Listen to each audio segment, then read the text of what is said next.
வணக்கம் மக்களே, நம்ம இன்னைக்கு பண்ண போகிற ஆசனம் பேர் கூர்மாசனம். இது பார்த்தீங்கன்னா உங்களுக்கு முதுகுத்தண்டை பலப்படுத்துறதுக்கும் முதுகு வலியை குறைக்கிறதுக்கும் தொடை மசில்ஸை ஃப்ரீ பண்ணுறதுக்கும் இந்த ஆசனம் பண்ணலாம்.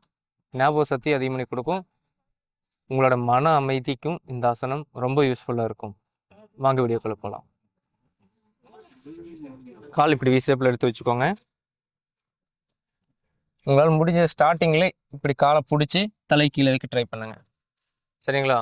அப்போ தான் உங்களுக்கு ப்ராக்டிஸ் ஆகும். இப்போ தான் நீங்கள் பண்ணுறீங்க அப்படிங்கிற பட்சத்தில் ஆல்ரெடி நீங்கள் பண்ணியிருக்கிறீங்க, ஸ்ட்ரெச்சிங் நல்லா வரும்ப்பா, நான்லாம் நிறைய பண்ணுவேன் அப்படிங்கிற பட்சத்தில் கையை இப்படி கீழே கொண்டு போங்க. இந்த கை இப்படி கீழே, இந்த கையும் கீழே கீழே வச்சு தலை கீழே வச்சுக்கோங்க. முடிஞ்சுன்னா ஷோல்டர், அப்புறம் மெதுவாக மேலே எடுத்து ரிலாக்ஸ் பண்ணிக்கலாம். இதில் டைமிங் இருக்குது. நீங்கள் ஒரு 10 to 15 செகண்ட் ஹோல்டு பண்ணணும். அப்படி ஹோல்டு பண்ணிங்கன்னா ஆட்டோமேட்டிக்காக உங்களுக்கு மசில்ஸ் முதற்கொண்டு ஃப்ரீ ஆகும், மனசும் அமைதியாகும். அடுத்த வீடியோவில் பார்ப்போம். பாய்.